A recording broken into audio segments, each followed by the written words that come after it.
بسم اللہ الرحمن الرحیم۔ سامعین کرام، آپ سن رہے ہیں عمران سیریز کے سلسلے کا ایک اردو ناول سلور ایجنٹ، جس کے مصنف ہیں ارشاد الاثر جعفری، اور یہ اس سلسلے کی قسط نمبر 18 ہے۔ مجھے امید ہے آپ کو میری یہ کاوش پسند آ رہی ہوگی۔ آپ نے اگر ابھی تک میرا چینل کہانی گھر سبسکرائب نہیں کیا تو ابھی میرے چینل کو سبسکرائب کر کے بیل نوٹیفیکیشن آن کر لیجئے، تاکہ آنے والی ہر نئی کہانی کی اطلاع بر وقت آپ تک پہنچ سکے۔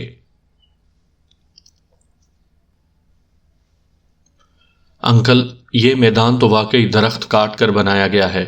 وہ اس چھوٹے میدان کے قریب پہنچے تو کیپٹن حمید نے میدان کا جائزہ لیتے ہوئے کہا۔ باقی ساتھی بھی اس جگہ کو غور سے دیکھ رہے تھے۔ ہاں، مجھے یقین ہو رہا ہے کہ ہم صحیح جگہ پر پہنچ چکے ہیں، طارق صاحب نے اس بات میں سر ہلاتے ہوئے کہا۔ انکل، اگر آپ کو یقین ہو رہا ہے تو پھر ان جنگلیوں کو واپس بھجوا دیں، کیپٹن حمید نے کہا۔ پہلے ہم اطمینان بھی کر لیں، تم دوربین نکالو، طارق صاحب نے کیپٹن حمید سے کہا۔ کافرستان سے چلتے وقت انہوں نے اپنے سامان میں انتہائی طاقتور دوربینیں بھی رکھی تھیں۔ یہ ایسی دوربینیں تھیں جن کی مدد سے سینکڑوں کلومیٹر دور تک دیکھا جا سکتا تھا۔ ان دوربینوں کے علاوہ اندھیرے میں دیکھنے والی دوربینیں بھی ان کے پاس موجود تھیں۔ کیپٹن حمید نے ایک بیگ میں سے ایک دوربین نکال کر طارق صاحب کی طرف بڑھائی۔ طارق صاحب نے دوربین لینے کے بعد درختوں کا جائزہ لیا، اور پھر سب سے بلند درخت کو منتخب کر کے وہ اس درخت پر چڑھ گئے۔ درخت کی سب سے اونچی شاخ پر پہنچ کر انہوں نے دوربین آنکھوں سے لگائی اور چاروں طرف دیکھنے لگے، اور پھر ایک طرف دیکھتے ہی وہ چونک پڑے، کیونکہ انہیں اس طرف عمارتیں نظر آ گئی تھیں۔ عمارتیں سلور کلر کی تھیں اور چمک رہی تھیں۔ ان عمارتوں کو دیکھ کر ان کی خوشی کی انتہا نہ رہی۔ انہوں نے فوراً ہی ان عمارتوں کو فوکس کیا۔ دوربین فوکس کیے گئے منظر کا فاصلہ بھی بتا دیتی تھی۔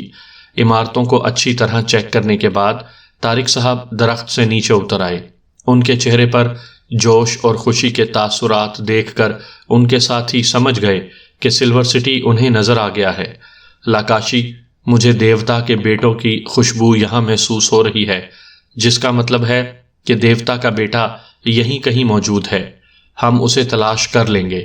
تم اب واپس جا سکتے ہو، طارق صاحب نے لاکاشی سے کہا تو ان کے ساتھیوں کو یقین آ گیا کہ سلور سٹی قریب ہی ہے۔ ٹھیک ہے آقا، ہم واپس چلے جاتے ہیں، لاکاشی نے مؤدبانہ لہجے میں کہا۔ ہاں، اپنے یہ جانور بھی اپنے ساتھ لیتے جاؤ، طارق صاحب نے لاکاشی سے کہا۔ تین جنگلیوں نے طارق صاحب کے سامنے ادب سے سر جھکایا، پھر انہوں نے خچروں پر سے سامان اتار کر زمین پر رکھا، اور اس کے بعد وہ واپس مڑ گئے۔ طارق صاحب اور ان کے ساتھی انہیں اس وقت تک دیکھتے رہے جب تک وہ دکھائی دیتے رہے۔ جب وہ نظر آنا بند ہو گئے تو وہ ایک دوسرے کی طرف متوجہ ہوئے۔ انکل، مبارک ہو، ہم کرنل صاحب کے قریب پہنچ چکے ہیں، انسپیکٹر جگدیش نے طارق صاحب سے کہا۔ ہاں، تم سب کو بھی مبارک ہو، طارق صاحب نے خوشی سے معمور لہجے میں کہا۔ انکل، آپ نے سلور سٹی کو فوکس کیا ہوگا، اس کا فاصلہ تو دیکھیں، ہریش نے طارق صاحب سے کہا۔ ہاں، میں نے سلور سٹی کو فوکس کیا ہے، طارق صاحب نے اس بات میں سر ہلاتے ہوئے کہا۔ اس کے بعد انہوں نے دوربین میں لگا ہوا میٹر چیک کیا تو ان کی آنکھیں چمک اٹھیں۔ صرف 7 کلومیٹر، یعنی 7 کلومیٹر، طارق صاحب نے خوشی کا اظہار کرتے ہوئے کہا۔ ہپ ہپ ہرے، رشیدہ نے خوشی سے چلاتے ہوئے کہا۔ میرے خیال میں تم سب بھی درخت پر چڑھ کر سلور سٹی کا نظارہ کر لو، طارق صاحب نے کہا۔ انکل، ہم تو درخت پر چڑھ جائیں گے، لیکن ہاتھی کیسے درخت پر چڑھ سکے گا؟ کیپٹن حمید نے کہا۔ ہاتھی؟ ابے سالے کپتان وپتان، یہاں تو کوئی ہاتھی واتی نظر نہیں آ رہا، قاسم نے ادھر ادھر دیکھتے ہوئے کہا۔ قاسم بھائی، آپ بھی بہت بھولے ہیں، کیپٹن حمید صاحب آپ کو ہاتھی کہہ رہے ہیں، رشیدہ نے قاسم سے کہا۔ پہلی دفعہ تھوڑی کہہ رہے ہیں، یہ تو قاسم بھائی کو ہاتھی کہتے ہی رہتے ہیں، ریکھا نے کہا۔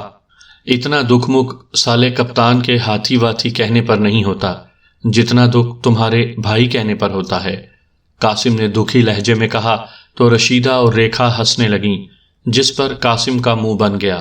بچوں، منزل پر آ کر تم نے فضول باتیں شروع کر دی ہیں، جس کی وجہ سے وقت ضائع ہو رہا ہے، طارق صاحب نے ان سے کہا تو کیپٹن حمید نے ان کے ہاتھ سے دوربین لی اور وہ درخت پر چڑھ گیا۔ چند منٹوں بعد وہ درخت سے نیچے اترا تو اس کا چہرہ دمک رہا تھا۔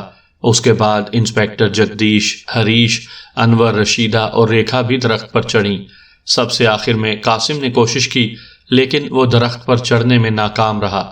ہاتھی درخت پر نہیں چڑھا کرتے بلکہ درخت کو ٹکر مار کر گرا دیا کرتے ہیں۔ کیپٹن حمید نے قاسم کو چھیڑتے ہوئے کہا تو اس نے غصیلی نظروں سے کیپٹن حمید کو دیکھا۔ سالے کپتان، اب تم نے جلنے ولنے کی قسم کھائی ہوئی ہے تو جلتے رہو، اور یہ بات یاد رکھو کہ جلنے والے کا منہ کالا ہوتا ہے۔ قاسم نے منہ بناتے ہوئے کہا اور اس نے درخت پر چڑھنے کا ارادہ ترک کر دیا۔ رات ہونے والی ہے، لیکن ہم نے اب رات کی فکر نہیں کرنی بلکہ سفر کرنا ہے اور مسلسل کرنا ہے۔ اب ہم کرنل صاحب سے صرف 7 کلومیٹر کے فاصلے پر ہیں، طارق صاحب نے جوشیلے لہجے میں کہا۔ قدم بڑھاؤ طارق انکل، ہم تمہارے ساتھ ہیں، رشیدہ نے نعرہ بلند کرتے ہوئے کہا۔ انہوں نے اپنا سامان اٹھایا اور پھر وہ آگے بڑھنے لگے۔ چلتے چلتے انہیں رات ہو گئی تھی، لیکن رات ہونے کے باوجود ان کے قدم نہیں رکے تھے۔ جنگلیوں کے واپس چلے جانے کے بعد وہ اب زیادہ چوکنے انداز میں آگے بڑھ رہے تھے۔ جگدیش اور ہریش کے ہاتھوں میں تو مشین پسٹل بھی موجود تھے۔ اس وقت ان کی تمام حسیات بیدار تھیں۔ تقریباً 6.5 کلومیٹر چلنے کے بعد جنگل ختم ہو گیا۔ آگے نصف کلومیٹر کے بعد انہیں ایک طویل و عریض فصیل نظر آ رہی تھی۔ رات ہونے کے باوجود وہاں اجالا تھا اور ایسا محسوس ہو رہا تھا جیسے دن کی روشنی پھیل رہی ہو۔ زیرو لینڈ والوں نے جنگلات کاٹ کر یہ شہر بنایا ہے۔ اس شہر کے چاروں طرف جنگلات ہی جنگلات ہیں۔ طارق صاحب نے دوربین کی مدد سے چاروں طرف دور دور تک دیکھتے ہوئے کہا۔ انکل، انہوں نے تو کمال کیا ہے، رشیدہ نے متاثر کن لہجے میں طارق صاحب سے کہا۔ بھائی، یہ بات تو ماننے کی ہے کہ یہ لوگ سائنس میں بہت ترقی یافتہ ہیں، کیپٹن حمید نے کہا۔ ان کے پاس ذہین اور باصلاحیت لوگوں کی کمی بھی نہیں ہے۔ ریکا نے بھی زیرو لینڈ والوں کی تعریف کی۔ کاش ان کی سوچ بھی مثبت ہوتی تو یہ لوگ یقیناً دنیا کے لیے مفید ثابت ہوتے، طارق صاحب نے کہا۔ انکل، یہ لوگ مجرم ہیں اور مجرموں کی سوچ مثبت ہو ہی نہیں سکتی، ہریش نے کہا۔ ریکھا، سلور سٹی کی فصیل کے قریب پہنچتے ہی تم نے ایم گن نکال کر اندر فائر کر دینا ہے، کیپٹن حمید نے ریکھا کو ہدایت دیتے ہوئے کہا تو اس نے اسبات میں سر ہلایا، پھر اس نے رک کر اپنا بیگ زمین پر رکھا اور اسے کھولنے لگی۔ یہ ایم گن 1 کیا بلا ہے؟ قاسم نے کیپٹن حمید کی طرف دیکھتے ہوئے پوچھا۔ ایم گن ایک جدید گن ہے، اس سے شعائیں نکلیں گی جو 3 گھنٹوں کے لیے ہر قسم کی مشینری کو جام کر دیں گی، جس کی وجہ سے سلور سٹی کا سیکیورٹی سسٹم آف ہو جائے گا اور سلور سٹی میں کارروائی کے لیے 3 گھنٹے بہت رہیں گے۔ کیپٹن حمید کے بجائے طارق صاحب نے قاسم کے سوال کا جواب دیا۔ اس سالے خالہ جاد سے میں کہوں گا کہ دیکھ، اس دفعہ میں نے تجھے بچایا ہے، قاسم نے مسکراتے ہوئے کہا۔ اس دوران ریکھا نے بیگ سے ایک گن نکال لی تھی۔ گن نکالنے کے بعد اس نے بیگ دوبارہ اپنے کندھے پر رکھا اور وہ ایک بار پھر آگے بڑھنے لگی، لیکن ابھی وہ 8-10 قدم ہی چلے تھے کہ ان کے قریب ہی 2 دھماکے ہوئے اور فضا میں ہر طرف دھواں پھیل گیا۔ اس دھوئیں کی وجہ سے ان کا دم گھٹنے لگا اور وہ سب زمین پر گرتے چلے گئے۔ آخری خیال جو ان کے ذہنوں میں ابھرا تھا وہ یہی تھا کہ وہ منزل پر پہنچ کر مارے گئے ہیں۔ وہ جوزف کی رہنمائی میں آگے بڑھ رہے تھے کہ ایک دم ہی انہیں ایک حسین منظر نظر آ گیا۔ کچھ فاصلے پر انہیں چھوٹی چھوٹی پہاڑیاں دکھائی دی تھیں اور ان پہاڑیوں کے قریب ہی ایک ندی بھی بہہ رہی تھی۔ ندی کو دیکھ کر وہ سب ہی خوش ہو گئے۔ وہ کافی دنوں سے نہیں نہائے تھے۔ ندی کو دیکھ کر ان سب کے دل میں نہانے کی خواہش پیدا ہوئی۔ جوزف، ہم ان جنگلیوں کی رینج سے باہر آ چکے ہیں نا؟ روشی نے جوزف سے پوچھا۔ مسی، ہم تو رات ہی ان کی پہنچ سے باہر آ گئے تھے، جوزف نے روشی سے کہا۔ یہ پہاڑیاں نظر آ رہی ہیں، ان میں یقیناً غار بھی ہوں گے۔ ہم کچھ دیر اس غار میں گزاریں گے، ندی میں نہائیں گے اور پھر آگے بڑھیں گے، روشی نے کہا۔ مسی، میں خود بھی یہی چاہتا ہوں کہ تمہیں کسی محفوظ جگہ پر پہنچا کر میں بالو قبیلے میں پہنچوں، وہاں سے باسو قبیلے کے بارے میں بھی یہ معلومات حاصل کروں اور شکالی نے جو مجھے دھوکہ دیا ہے اسے دھوکے کی سزا بھی دوں، جوزف نے روشی سے کہا۔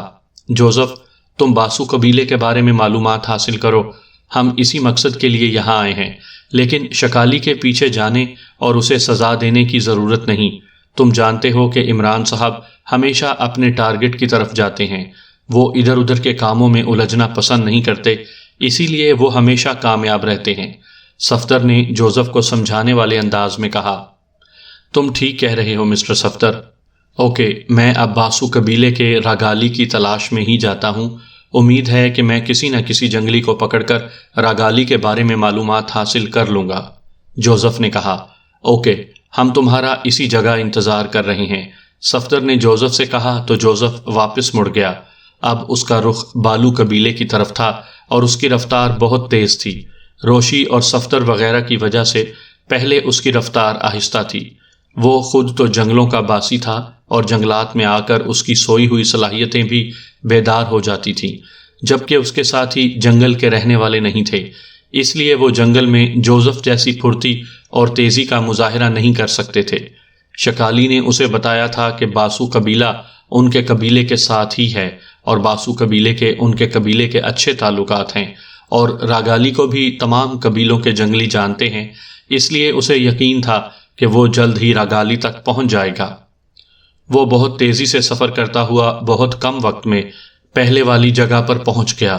اب وہ بہت زیادہ چوکنا ہو گیا تھا۔ وہ محتاط انداز میں آگے بڑھ رہا تھا کہ چونک پڑا۔ اسے کسی انسان کی بو محسوس ہوئی تھی۔ اس نے اس پر غور کیا تو اسے دل ہی دل میں خوشی محسوس ہوئی، کیونکہ یہ خوشبو شکالی کی تھی جو اسے دھوکہ دے کر بھاگا تھا۔ جوزف نے خوشبو کی سمت کا اندازہ لگایا اور پھر اس طرف بڑھنے لگا۔ اس وقت وہ بالکل اس چیتے کی طرح چل رہا تھا جو اپنے بے خبر شکار کی طرف بڑھ رہا ہو۔ چند قدم چلنے کے بعد جوزف رک گیا، کیونکہ شکالی اسے نظر آ گیا تھا جو ایک بڑے سے پتھر پر لیٹا ہوا تھا اور ایک جنگلی گیت گنگنا رہا تھا۔ اب جوزف بجلی کی سی تیزی سے آگے بڑھا اور اس کے سامنے جا کھڑا ہوا۔ جیسے ہی شکالی نے جوزف کو دیکھا، وہ اچھل کر کھڑا ہو گیا اور حیرت بھری نظروں سے جوزف کو دیکھنے لگا۔ تم زندہ ہو؟ شکالی نے حیرت بھرے لہجے میں کہا۔ دیوتا کے خاص پجاریوں کو اتنی آسانی سے موت نہیں آتی، کیونکہ الو دیوتا ان سے پیار کرتا ہے اور انہیں آسانی سے مرنے نہیں دیتا۔ جوزف نے مسکراتے ہوئے کہا، مما مجھے معاف کر دو، مما مجھ سے غلطی ہو گئی۔ شکالی نے فوراً ہی معافی مانگتے ہوئے کہا، میں نے تمہیں بتایا تھا شکالی کہ میں الو دیوتا کا بڑا پجاری ہوں، پھر بھی تم نے مجھے مارنے کی کوشش کی، کیوں؟ جوزف نے غصیلے لہجے میں شکالی سے کہا، اس وقت مجھے تمہاری بات پر یقین نہیں آیا تھا مقدس پجاری، لیکن اب یقین آ گیا ہے۔ اب تم مجھ سے جو کہو گے میں وہ کروں گا۔ شکالی نے جوزف سے کہا، تم مجھے باسو قبیلے کے بارے میں بتاؤ۔ جوزف نے سنجیدہ لہجے میں کہا، مقدس پجاری، میں خود تمہیں وہاں لیے چلتا ہوں۔ شکالی نے کہا، اس کی ضرورت نہیں ہے، تم مجھے صرف راستہ سمجھا دو۔ جوزف نے اس سے کہا، ٹھیک ہے مقدس پجاری، میں تمہیں باسو قبیلے کا راستہ سمجھا دیتا ہوں۔ شکالی نے جوزف سے کہا اور پھر اس نے جوزف کو راستہ سمجھا دیا۔ جوزف کو اس کا بتایا ہوا راستہ سمجھ آ گیا۔ اب تم یہ بتاؤ شکالی کہ اگر کوئی تمہیں دھوکہ دے گا تو تم کیا کرو گے؟ جوزف نے کہا، تم دیوتا کے مقدس پجاری ہو، لہٰذا تم اچھا سلوک کرو گے۔ میں تو جنگلی ہوں، میں تو اچھا سلوک نہیں کروں گا۔ شکالی نے خوشامد بھرے لہجے میں جوزف سے کہا، میں بھی جنگلی ہی ہوں، لہٰذا میں بھی دھوکہ دینے والوں سے اچھا سلوک نہیں کرتا۔ جوزف نے مسکراتے ہوئے کہا تو شکالی نے بجلی کی سی تیزی سے اپنے نیفے میں سے خنجر نکالا اور پھر جوزف پر حملہ آور ہوا، لیکن جوزف فوراً ہی ہوا میں اچھلا اور اس کے پاؤں کی بھرپور ٹھوکر شکالی کے سر پر لگی۔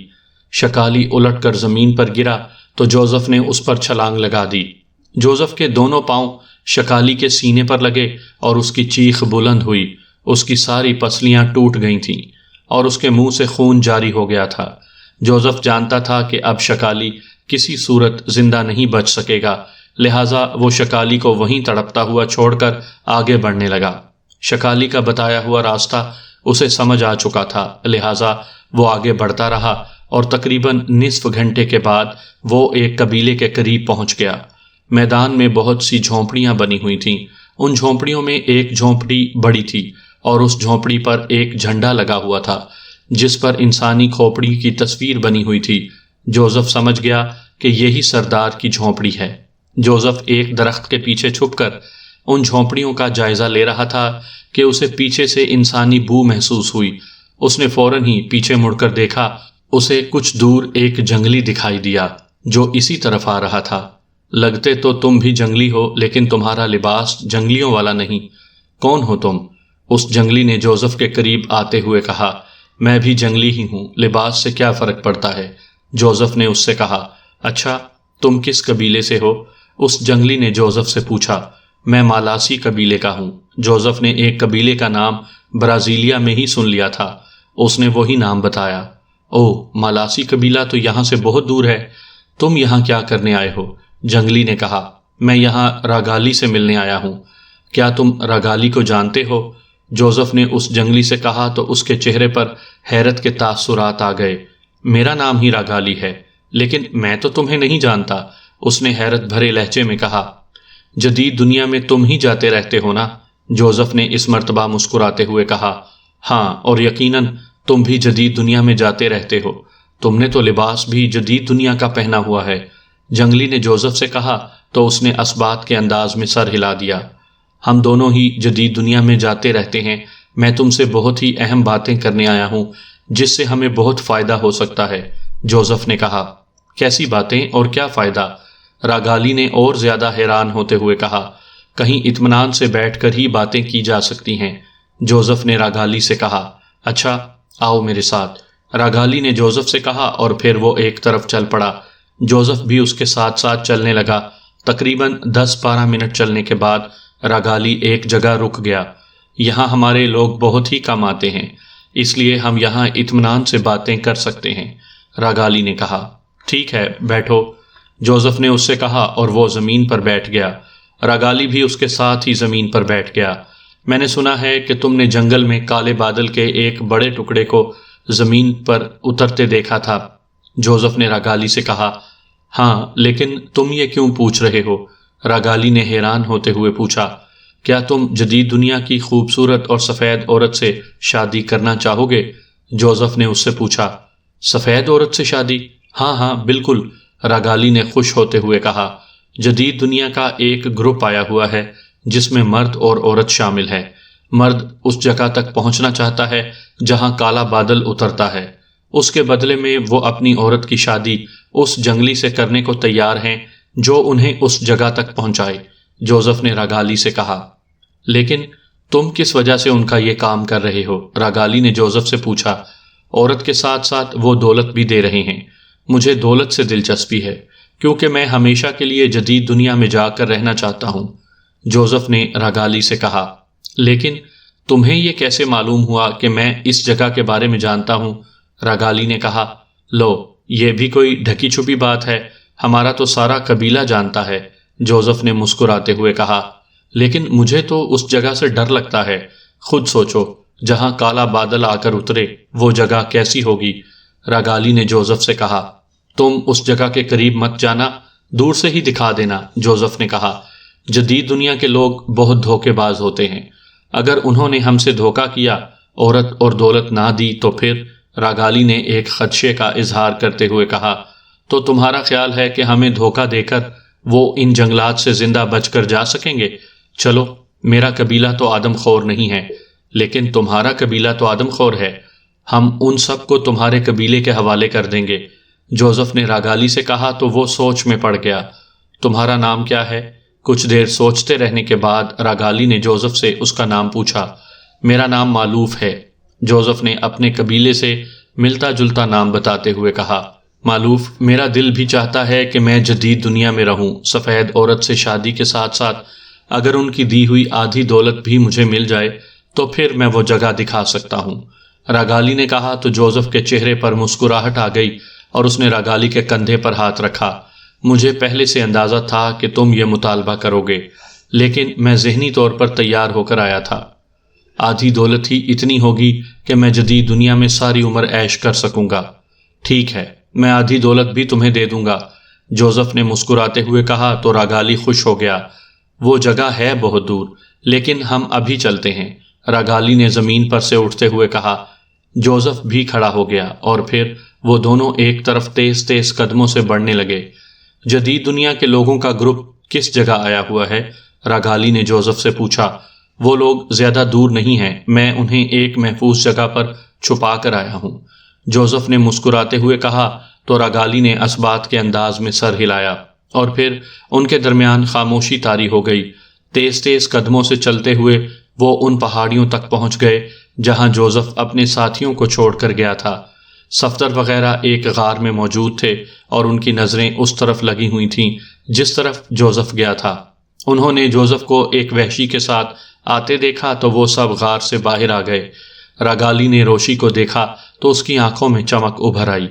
اس کا نام راگالی ہے اور اس نے وہ جگہ دیکھی ہوئی ہے جہاں بادل کا سیاہ ٹکڑا آ کر اترتا ہے، جوزف نے کہا۔ یہ ہمیں وہ جگہ دکھانے پر راضی ہے، صفدر نے راگالی کو غور سے دیکھتے ہوئے پوچھا۔ جی ہاں، میں اسے لالچ دے کر لایا ہوں، جوزف نے سنجیدہ لہجے میں کہا۔ کس چیز کا لالچ دیا ہے تم نے اسے؟ تنویر نے پوچھا۔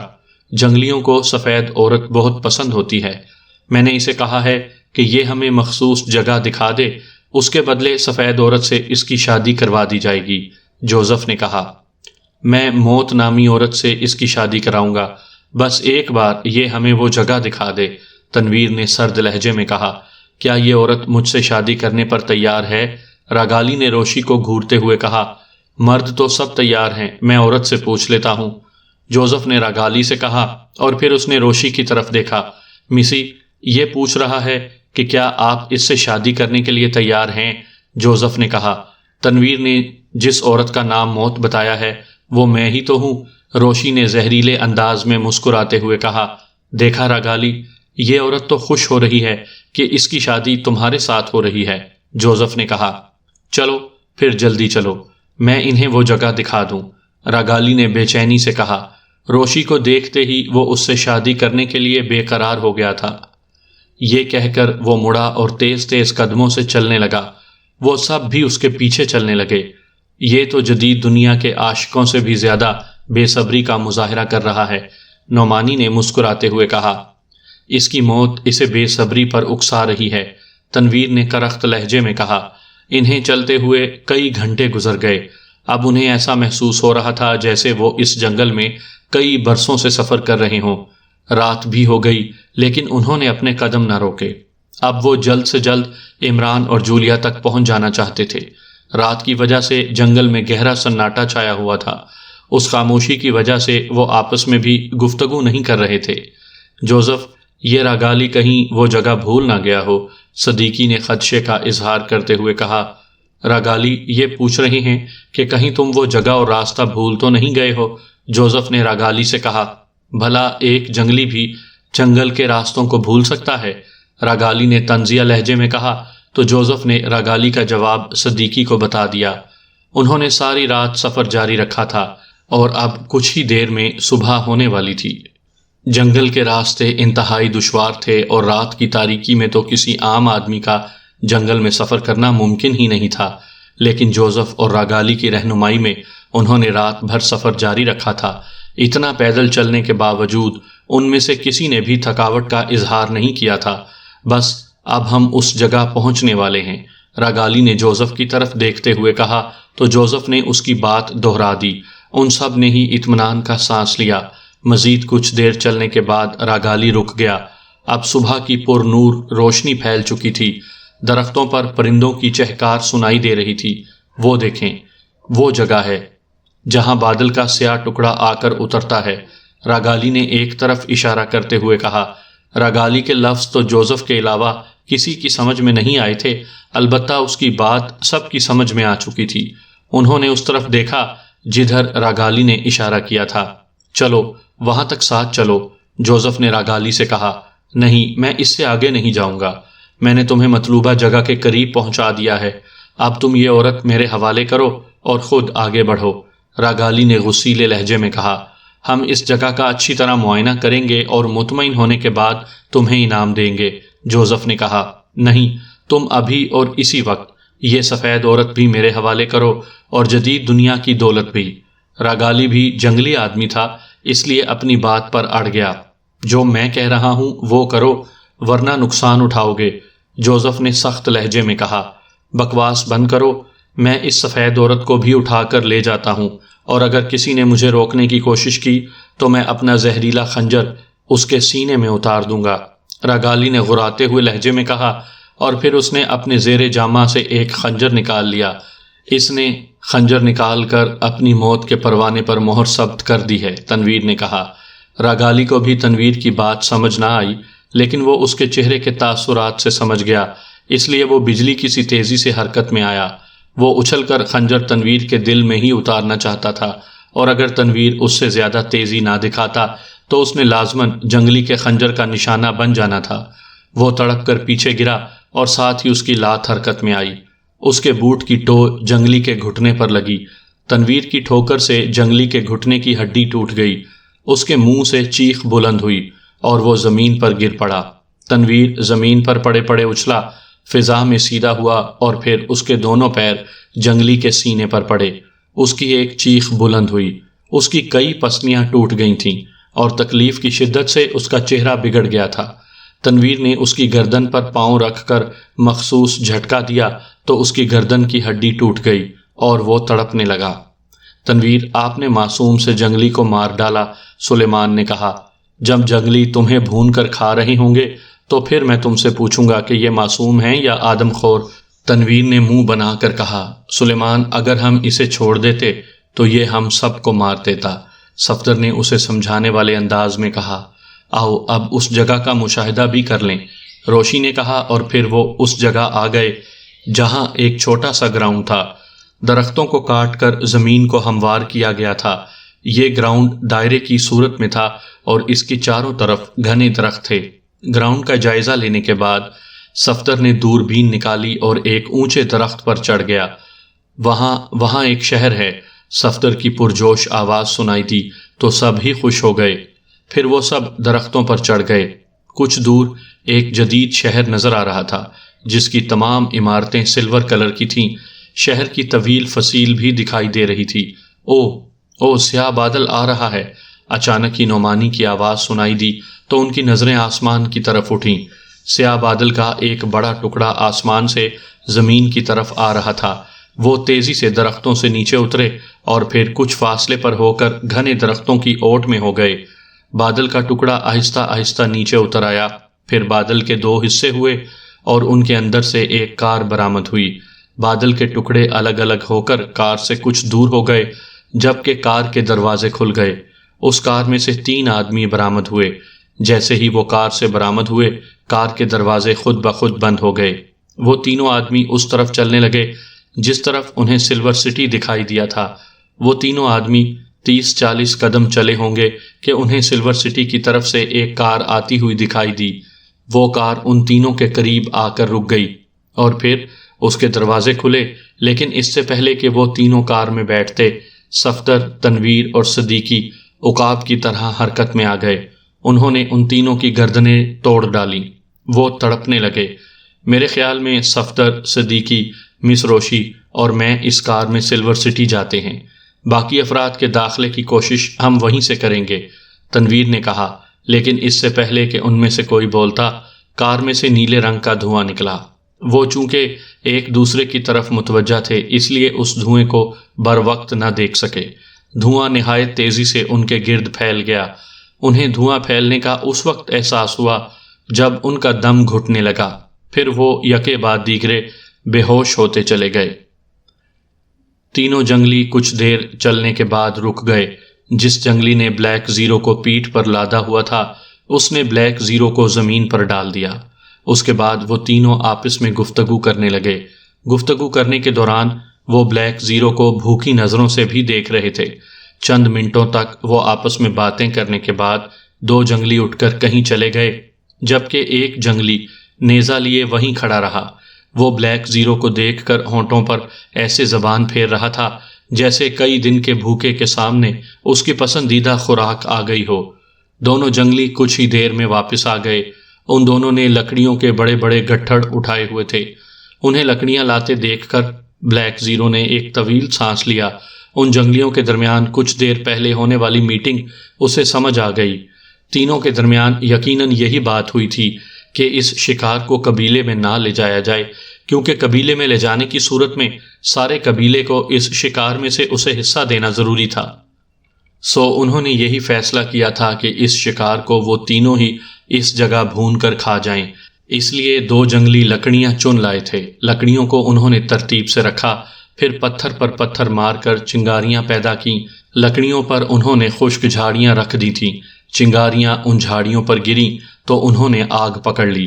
جنگلی بلیک زیرو کو آگ پر بھوننے کی مکمل تیاریاں کر چکے تھے۔ جب لکڑیوں نے آگ پکڑ لی تو ایک جنگلی بلیک زیرو کی طرف آیا۔